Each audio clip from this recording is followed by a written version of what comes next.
Hi guys, I hope that you are doing well. तो आपका I know that कल exam है, तो इनकम टैक्स के कुछ इंपॉर्टेंट कॉन्सेप्ट्स हैं जो मैं आपको ट्रिक के साथ बताऊंगी, जो आपको एग्जाम में याद आएंगे अच्छे से। एंड हो सकता है 2 से 3 क्वेश्चन इसी में से फंस जाएं, तो इस वीडियो को एंड तक ज़रूर देखना।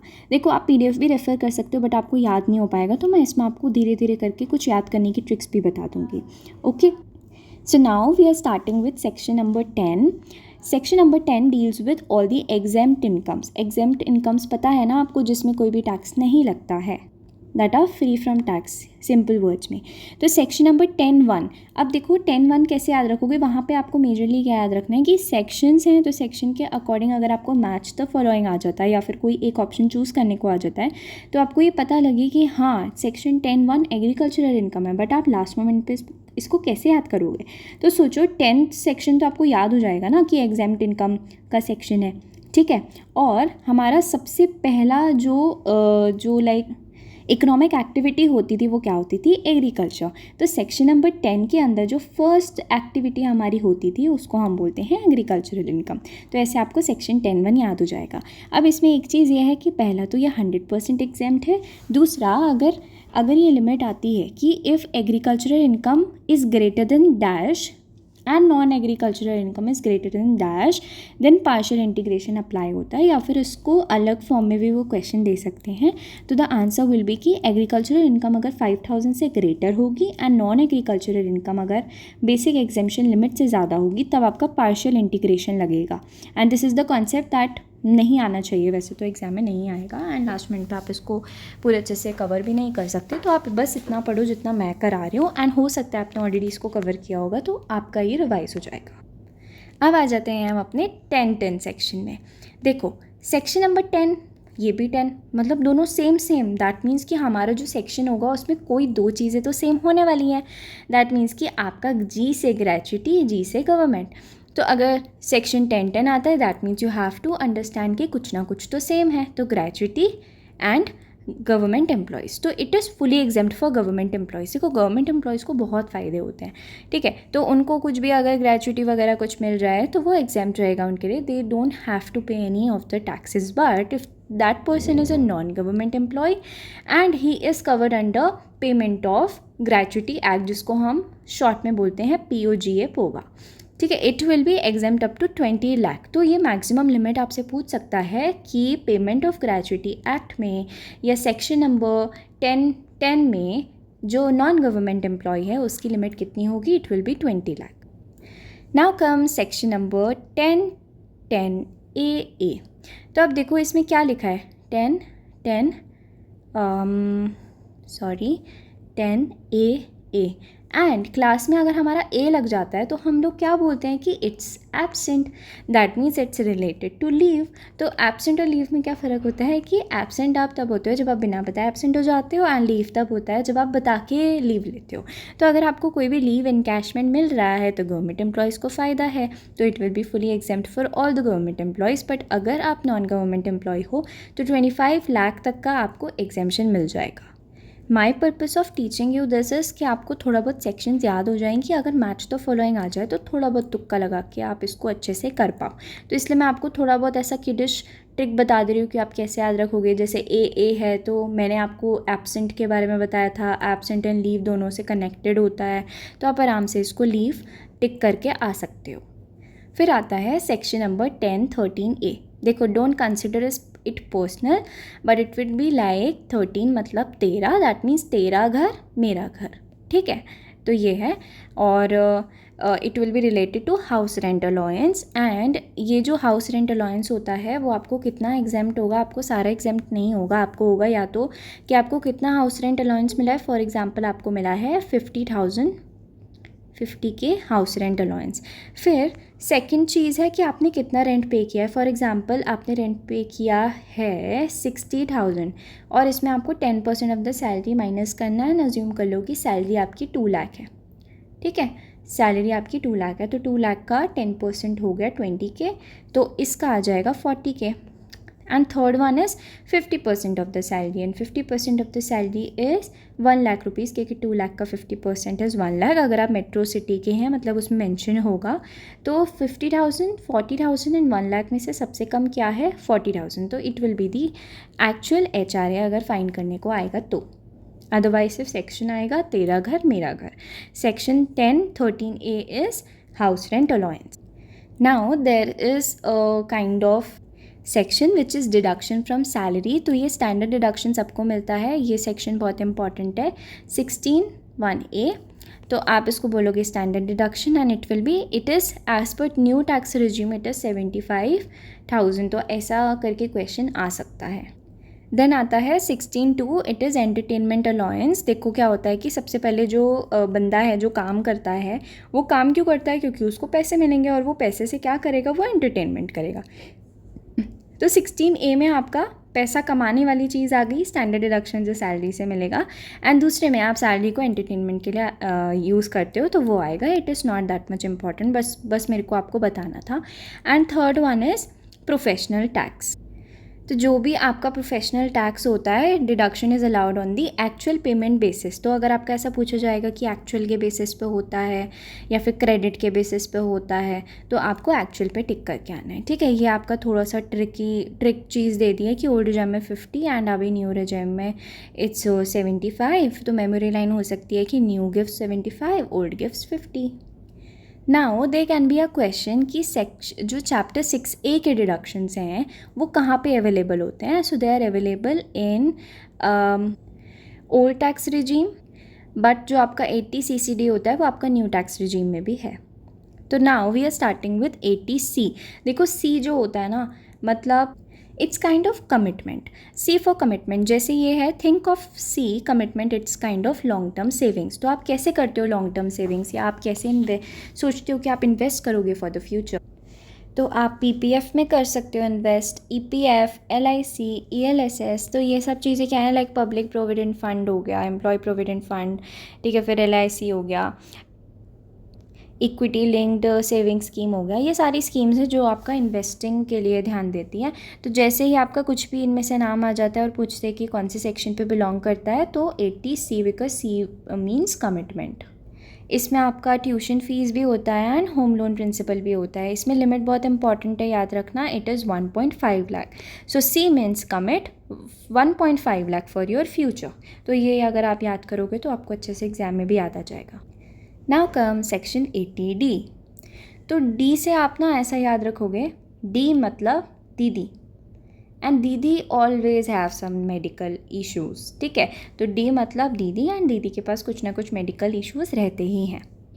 तो बेसिकली जो ये सेक्शन 80D के डिडक्शंस होते हैं ना, मुझे ये पता नहीं है कि आपको बेसिक्स पता है कि नहीं। These are kind of deductions कि अगर आपको टैक्स पे करना है 1 लाख रुपीज़ का, एंड फॉर एग्जांपल चलो 2 लाख रुपीज़ का है, एंड उसमें से जो 1.5 लाख है आपकी मैक्सिमम लिमिट PPF की, वो 1.5 लाख आपको मिल रही है कि इतना एग्जेम्पशन आपको मिल जाएगा, तो आपको सिर्फ 50K पे करने की ज़रूरत होगी। तो ये लाइक इस टाइप से वर्क करता है। एंड ये जब हम सारी इनकम निकाल देते हैं, उसके एंड में हम लोग ये सेक्शंस जो चैप्टर 6A के डिडक्शंस हैं वो माइनस करते हैं। वो डिडक्शंस होते हैं कि आपको इतना पे नहीं करना है। दैट मीन्स कि सेक्शन D में भी अगर आपने कुछ मेडिकल इंश्योरेंस वगैरह लिया है, तो अगर सेल्फ और फैमिली का है, ठीक है, तो it will be like you will get 25K। अगर पेरेंट्स का है तो 25K। अगर person insured person is a senior citizen then it will be 50,000। And ये बहुत इंपॉर्टेंट है कि preventive health checkup is 5,000 within the overall limit, ठीक है। तो ये 5K का ही चलेगा। तो इसमें आ सकता है कि प्रिवेंटिव हेल्थ चेकअप है, तो इट विल बी लाइक उसमें आ सकता है कि 50K है कि 5K है, ठीक है, कि 5 लाख है। तो आपको कंफ्यूज करने के लिए आ जाएगा, या फिर 1.5 लाख है तो आपको 5K पे क्लिक करना है अगर प्रिवेंटिव नाम आ जाता है तो, ठीक है। तो आप D से चलो डॉक्टर भी बोल सकते हो, मैं दीदी बोल रही हूँ क्योंकि मैंने दीदी करके याद किया था। तो section 80D trick is doctor जो है वो मेडिकल के लिए जाने जाते हैं। सो रिमेंबर, अगर सेल्फ आएगा तो 25, पेरेंट्स आएगा तो 25, सीनियर सिटीज़न आएगा तो 50,000, बिकॉज सीनियर सिटीज़न को तो ज़्यादा पैसे मिलने चाहिए ना। तो D for doctor 25 regular, 50 for senior. Now section number 80CCD। It is for NPS। तो आपको 1.5 लाख की लिमिट मिल रही है अंडर सेक्शन नंबर 80C, तो इसमें आपको एडिशनल 50,000 डिडक्शन भी मिल जाता है and it is 80C/CD। That means कि हो सकता है फॉर एग्जांपल 80C तो आपको मिल भी रहा है, उसके साथ साथ आपको CD भी गिफ्ट मिल रही है, तो इसलिए 50,000 का आप मान के चलना, ठीक है। फिर आता है दूसरा 80CCD2 and this is not that much important, but आप अगर पढ़ना है तो आप पढ़ सकते हो इसको। एम्प्लॉय कॉन्ट्रीब्यूशन होता है to NPS, 10% of the salary है, 14% of the government employees and it is allowed in both old and new regime. इतना इंपॉर्टेंट नहीं है, छोड़ भी सकते हो। 80E से एडुकेशनल लोन, ठीक है। तो इसमें आपको जो भी आप इंटरेस्ट पे करोगे for the educational loan, you will be getting interest deduction. जितना आपने इंटरेस्ट पे किया है फॉर द लोन्स, आपको पूरा डिडक्शन मिल जाएगा। इसमें कोई अपर लिमिट नहीं है एंड मैक्सिमम 8 ईयर्स के लिए होता है। तो आपको बस ये 3 पॉइंट्स याद करने की ज़रूरत है। फिर आता है section number 80G for donations. तो मोस्टली लोग जो पॉलिटिकल पार्टीज़ में होते हैं वो जी करके बात करते हैं। तो फॉर एग्जांपल कोई पॉलिटिकल पार्टी का कोई लीडर है और वो ऐसे बात कर रहा है कि जी see this is the thing, तो जी सी, ठीक है। तो अगर ऐसा कुछ भी आता है तो you have to refer to political party, ठीक है। देखो भाई, मुझे I know that you must be feeling like कि मैं कैसे बता रही हूँ तुमको, बट एग्ज़ाम में तुम्हें यही याद आएगा। इन केस अगर ये क्वेश्चन आ जाता है तो आप बहुत अच्छे से इस क्वेश्चन को तो कर पाओगे एटलीस्ट। तो इसमें आपको 100% डिडक्शन मिलता है एंड इसमें कैश अलाउड नहीं होता है, आपको ऑनलाइन ही पेमेंट करनी होती है। फिर आता है सेक्शन नंबर 80 TTA। तो 2 टाइप के होते हैं, TTA एंड TTB। TTA मतलब लाइक आप समझ लो कि A is smaller than B, तो A छोटा है तो आपको सिर्फ 10,000 तक का डिडक्शन मिलेगा एंड ये नॉन सीनियर सिटीजन्स के लिए है, ठीक है। तो लाइक जो कम एज के हैं वो A हैं एंड उनको कम मिलेगा, 10K मिलेगा, बट जो बड़े एज के हैं वो B कैटेगरी में आ जाते हैं एंड उनको 50,000 तक का इंटरेस्ट ऑन डिपॉजिट्स मिल जाएगा जो सीनियर सिटीजन्स हैं। सीनियर सिटीजन्स मतलब 60 एज के ऊपर। Now comes capital gains. अगर नहीं करना है ये वाला छोड़ सकते हो, 80 चैप्टर 6 के रिडक्शन ज़्यादा इंपॉर्टेंट थे, बट अगर करना है तो कर लो। तो कैपिटल गेंस है, ठीक है। होल्डिंग पीरियड क्या है, 12 months is for listed equity shares, equity mutual funds. अगर इक्विटी का नाम आता है तो 12 मंथ्स रहेगा, अगर कैपिटल एसेट्स का नाम आएगा तो 24 मंथ्स रहेगा, क्योंकि कैपिटल एसेट्स समझ लो ज़्यादा टाइम लेती हैं, ठीक है। एंड पहले 36 मंथ का रूल था, वो रिमूव हो चुका है। Now this is also important कि सेक्शन 111A, तो now the deduction which is we are getting in short term capital gains. अगर आप लिस्टेड इक्विटी शेयर पे शॉर्ट टर्म गेंस अगर आपको होते हैं तो सेक्शन 111A के अंदर आपको फ्लैट 20% का एग्जेम्पशन मिलेगा। पहले ही अमाउंट 15% थी, अब ये इंक्रीज़ होकर 20% हो गई है, आई थिंक इन जुलाई 2024 में हुई है, आई थिंक, ठीक है। And section number 112A it's LTCG, that means long term capital gains. Listed equity में हो तो अगर लॉन्ग टर्म होगा तो उसमें सिर्फ 10% मिलेगा, 10% गेन मिलेगा on the value that is exceeding 1.25 lakh. तो जो 1.25 लाख होगा, पहले ये 1 लाख था आई थिंक, तो ये एग्जेम्प्ट हो जाएगा, पूरा एग्जेम्प्ट हो जाएगा। तो for example there is 2.25 lakh, आपका इतना LTCG हो रहा है, ठीक है। तो इसमें से सबसे पहले आप 1 लाख तो माइनस कर दोगे तो आपका बचा 1.25 लाख एंड ये जो 1.25 लाख है इसमें आपको 10% निकालना होगा which will be 12,500 and this will be your tax under LTCG। So now अगर अदर पूछे जाते हैं तो आप ये पढ़ सकते हो, but I don't think so it's worth studying ये वाला। अब जैसे अगर पूछेंगे कि मार्केट मूव्स फास्ट, तो अगर फास्ट में क्या आता है, लिस्टेड इक्विटी आते हैं तो 12 मंथ्स, तो प्रॉपर्टी जो है वो स्लोली जाती है। तो अगर मार्केट से रिलेटेड जैसे इक्विटी, ठीक है, ये सब चीज़ें पूछी जाती है तो वो फास्ट मूव करती है, दैट मीन्स 12 मंथ्स में ही अपना काम कंप्लीट कर देगी, बट जो प्रॉपर्टी है वो धीरे धीरे बनती है, तो इसलिए 24 मंथ्स लगेंगे इसमें, ठीक है। उसके बाद है कि ये आपका ट्रिक है कि short term capital gains on equity 20%, तो मतलब शॉर्ट टर्म का मतलब शॉर्ट पेशेंस है तो हाई टैक्स लगेगा, and long term capital gains है एंड दैट मीन्स कि पेशेंस ज़्यादा है तो कम टैक्स लगेगा, ठीक है। Long term loyalty gets lower tax, ऐसा करके आप मान सकते हो।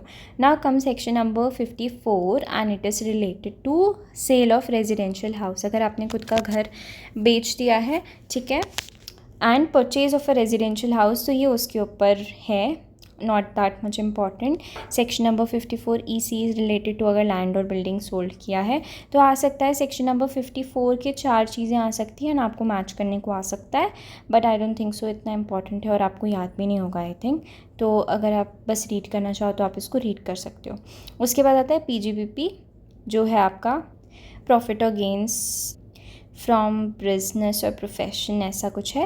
एंड इसमें प्रिजम्पटिव टैक्सेशन लगता है 44 AD. ठीक है, 44 AD is for businesses and you have to like remember this. अगर कैश रिसीप्ट, अगर आपने कैश 5% या उससे ज़्यादा लिया है देन दैट मीन्स कि वो उसमें आपको 3 करोड़ का लिमिट याद रखनी है.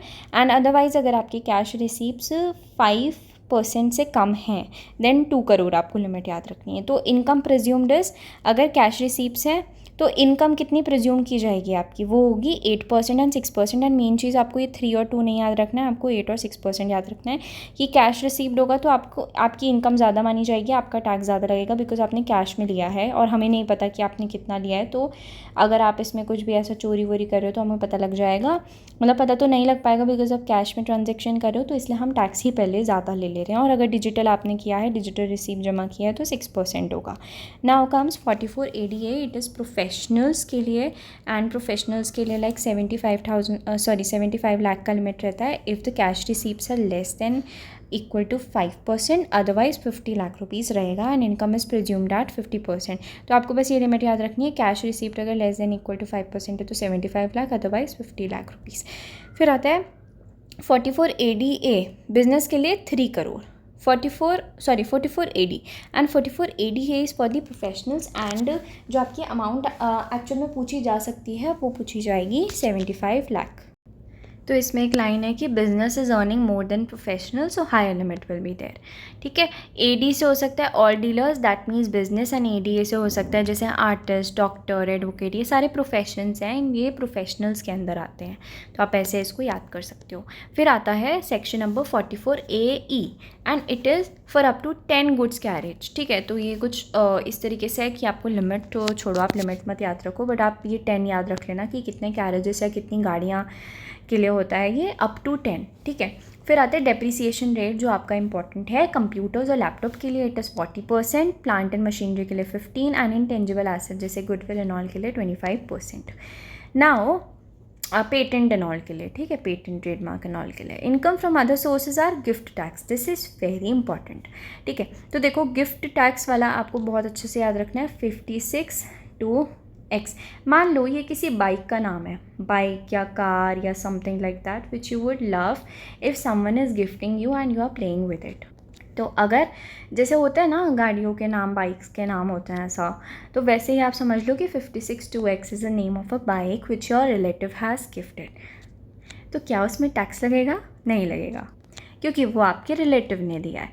या फिर अगर आपकी मैरिज हो रही है, ऑब्वियसली अभी तो नहीं हो रही होगी क्योंकि अभी तो आप CUET PG का एग्ज़ाम दे रहे हो, बट स्टिल मान लो कि चलो आपकी मैरिज हो रही है, तो क्या 50,000 का गिफ्ट अगर आपको लाइक मिल रहा है या लाइक काइंड ऑफ 60,000 का मिल रहा है तो क्या वो टैक्सेबल होगा? नहीं. और अगर आपके फादर की जो लाइक उनके विल के अकॉर्डिंग आपको कुछ इनहेरिट हो रहा है तो भी उसमें टैक्स नहीं लगेगा. बट एंड जो 50,000 तक की चीज़ें हैं, 50,000 का अगर मैंने आपको कैश गिफ्ट कर दिया, कैश प्राइस दे दिया मैंने आपको, तो उसमें टैक्स नहीं लगेगा because it is less than 50,000. जैसे ही 50,000 या जैसे ही 50,000 से ज़्यादा हो जाता है पूरे ईयर में, पूरा ईयर का मिला के, नॉट फ्रॉम वन टाइम, ठीक है, तो it will be fully taxable. बस ये है कि वो रिलेटिव नहीं होना चाहिए और मैरिज में नहीं मिलना चाहिए और इनहेरिटेड नहीं होना चाहिए. ठीक है, तो if gifts are greater than 50,000 and then they will be taxable. तो मोर देन 50 तो गवर्नमेंट रेडी हो गई है. एक्सेप्शंस बस 3 चीज़ें हैं. ठीक है, तो family and marriage are very emotional, तो नो टैक्स. अब आता है section number 115BB, it is casual income. That means अगर आपने कुछ भी कैजुअली करके आपने इनकम कमाई है, so that will be counted under casual income. So आपको लॉटरी से मिल सकता है, गेम शोज से मिल सकता है, रेसेस या गैम्बलिंग, एंड इनका फ्लैट 30% होता है. तो कुछ भी आपने आड़े टेढ़े काम करे हैं, आपने लॉटरी की है जिसके लिए आपने कुछ भी किया नहीं है, कुछ मेहनत नहीं की है आपने, जैसे लॉटरी आपने बस ख़रीदी है, ठीक है, गेम शोज़ आपने लाइक या तो आपने अटेंड करा है बट मतलब ऐसा कुछ प्रोडक्टिव नहीं किया है आपने, रेसेस देखी हैं, रेसेस में पैसे लगाए हैं, गैम्बलिंग करी है, तो इसमें फ्लैट 30% लगता है, because government is very strict कि आप ये सब चीज़ें ना करो, बट वो पूरी तरीके से इस चीज़ को बंद भी नहीं करते हैं, इसलिए वो टैक्स ही हाई कर देते हैं कि यहाँ से उनको अच्छा खासा रेवेन्यू तो मिल जाए। एंड इसमें कोई भी सेक्शन चैप्टर 6A के डिडक्शन नहीं मिलते हैं, ठीक है। 30% ये आपका टैक्स लगेगा, ठीक है। For example if you are earning 1 lakh, तो 30% आपका इसमें टोटल पहले ही टैक्स लग जाएगा, which is under section number 115BB। Now come set of and carrying forward. कुछ नहीं, बस 1.5 से 2 पेज और रह गए हैं, उसके बाद और कुछ नहीं है। तो सेट ऑफ का रूल क्या रहता है कि जो लॉन्ग टर्म कैपिटल लॉस होता है वो लॉन्ग टर्म कैपिटल गेंस से ही सेट ऑफ हो पाता है, वो शॉर्ट टर्म कैपिटल गेंस को यूज़ नहीं कर पाता है, क्योंकि लॉन्ग टर्म लंबे समय के लिए होता है, ठीक है। तो उसको ऐसी चीज़ चाहिए जो लंबे समय तक के लिए चले। मैं वैसे आपको इसमें मैरिज का एग्जांपल दे सकती थी, but I think it's inappropriate right now, तो मैं नहीं दे रही हूँ, बट आप कुछ भी अपना खुद का बना लेना। फिर आता है शॉर्ट टर्म कैपिटल लॉस। ये शॉर्ट टर्म कैपिटल गेन से भी हो जाता है, लॉन्ग टर्म कैपिटल गेन से भी हो जाता है। लाइक इट सेट ऑफ्स कि लॉस है, अगर पिछले साल का लॉस है तो इस साल गेन हुआ है, तो क्या मैं उसको सेट ऑफ कर सकती हूँ? हाँ, कर सकती हूँ। अगर वो शॉर्ट टर्म कैपिटल लॉस है तो मैं उसको शॉर्ट टर्म और लॉन्ग टर्म दोनों से ही कर सकती हूँ, बट अगर लॉन्ग टर्म है तो वो सिर्फ लॉन्ग टर्म के साथ ही होगा, ठीक है। चलो एक एग्जांपल दे देती हूँ, बट दिल पे मत ले लेना। फॉर एग्जांपल कोई जना लॉन्ग टर्म के लिए रिलेशनशिप में रहना चाहता है, सो वो चाहेगा कि जो उनका पार्टनर है वो भी लॉन्ग टाइम के लिए रहे। तो लॉन्ग टाइम वाले कभी भी शॉर्ट टाइम वाले से सेटल नहीं होंगे, ठीक है। तो लॉन्ग टाइम हमेशा लॉन्ग टर्म हमेशा लॉन्ग टर्म से ही सेटल होंगे। बट अगर कोई शॉर्ट टर्म के लिए चाहता है तो वो शॉर्ट टर्म वाला रख सकता है, बट वो लॉन्ग टर्म वाले को बुद्धू बना के भी रख सकता है, ठीक है। आई hope that you don't mind it, it's just कि आपको एग्जाम में याद रहे। फिर आता है speculative loss. It is only against speculative profit. तो स्पेकुलेटिव और जितनी भी आपको आलतू फालतू चीज़ें दिखेंगी, स्पेकुलेटिव, लॉटरी, मतलब लॉटरी तो खैर होता नहीं है, बट और भी जैसे चीज़ें दिखेंगी आपको, स्पेसिफाइड बिजनेस ये वो सो, तो they are only against their particular profits, ठीक है। तो स्पेकुलेशन का इसमें बताया है तो वो स्पेकुलेशन के अगेंस्ट ही होगा। देन हाउस प्रॉपर्टी का लॉस, ये बहुत इंपॉर्टेंट है, मतलब क्योंकि इसमें एक लिमिट है कि it can be set of against other heads, मतलब हाउस प्रॉपर्टी किसी और हेड से सेट ऑफ हो सकता है, हाँ हो सकता है, बट सिर्फ 2 लाख तक का। फॉर एग्जांपल अगर हाउस प्रॉपर्टी का मेरा लॉस है 2.5 लाख, ठीक है, तो वो सिर्फ किसी और गेन से, जैसे अगर किसी और हेड में गेन है, जैसे 5 हेड्स होते हैं उसमें से किसी हेड में गेन है, तो वो सिर्फ 2 लाख तक का सेटल हो जाएगा, ये जो पिछले साल का हमारा लॉस है, और ये सिर्फ 0.5 लाख हमारा गेन से रह जाएगा जिसमें टैक्स लगेगा फर्दर। तो long term capital gains only against long term capital loss, against long term capital gains, and short term capital loss is against both. Short is flexible, long is strict, आप ऐसे भी याद कर सकते हो ना। कैरी फॉरवर्ड की limits हैं, याद हो जाए तो अच्छा है। तो बिजनेस, कैपिटल और house property is for 8 years, speculative 4 years के लिए। Speculative is kind of a risky activity and उसमें पनिशमेंट मिल सकती है, दैट्स वाई उसमें कम ईयर्स तक का है set of. And unabsorbed depreciation is also one thing and it can be asked that इसके कितनी ईयर्स तक का सेट ऑफ होता है, तो अनएब्जॉर्ब डेप्रिसिएशन इज़ अनलिमिटेड, तो depreciation never dies. Now TDS के सेक्शंस आते हैं, ठीक है। हाँ, तो अब आता है TDS के इम्पॉर्टेंट सेक्शंस, बट TDS आपके कोर्स में कहीं पे भी मेंशन नहीं है, तो अगर आप इसको छोड़ना चाहो तो छोड़ सकते हो, बट अगर एक नज़र मारनी है तो आप इसको मार सकते हो। मैं आपको बस यहीं तक पढ़ा रही हूँ। आई फील लाइक कि आपके सारे थोड़ा बहुत कंसेप्ट और रिवाइज हो गया होगा लास्ट डे के काइंड ऑफ, एंड ये आप थोड़ा लाइफ टाइम तक याद रखोगे जो भी मैंने आपको एग्जाम्पल्स बताए हैं। इसी एग्जाम्पल की तरह ही आपको अपने सारे कॉन्सेप्ट्स याद करने होते हैं कि लास्ट मोमेंट पर जब आप एग्ज़ाम हॉल में जाओ तो आप पैनिक ना हो जाओ एंड आपको सारे क्वेश्चंस अच्छे से आ जाएं। तो अगर आप किसी क्वेश्चन के लिए वैसे श्योर नहीं होगे ना एग्ज़ाम में, तो उसको छोड़ देना। अदरवाइज़ अगर एक आध तुक्का लग सकता है, जैसे 4 ऑप्शन है उसमें से एलिमिनेट करके सिर्फ 2 ऑप्शन के आंसर आपको मिल जाते हैं, तो आप उसको अच्छे से कर सकते हो। रेस्ट अच्छे से एग्ज़ाम दे के आओ, एंड एग्ज़ाम देने के बाद मीट रखेंगे, अच्छे से बातचीत करेंगे DSE के बारे में या जो भी प्लेसमेंट एंड ऑल किसी भी चीज़ के बारे में आपको बात करनी है। तो stay connected with my Telegram channel and WhatsApp channel as well, and YouTube पे भी सब्सक्राइब कर लेना, ओके।